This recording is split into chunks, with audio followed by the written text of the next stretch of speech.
Nag-testing tayo ngayon mga boss. Dalawang solar panel na tag 100 watts kada isa. Ginawa natin mga boss. Series maging 200 watts siya. At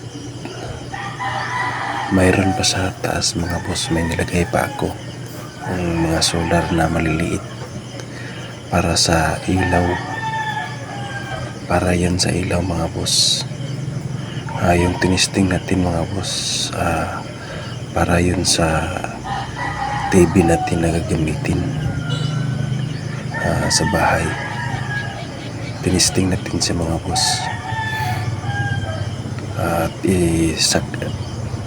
iakit lang natin sa taas kung okay na siya.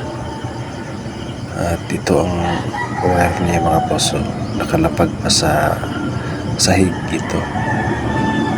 Gumamit lang tayo mga boss ng wire ng AC kasi wala pa tayo magamit na DC wire. Ito si mga boss. Yan mga boss.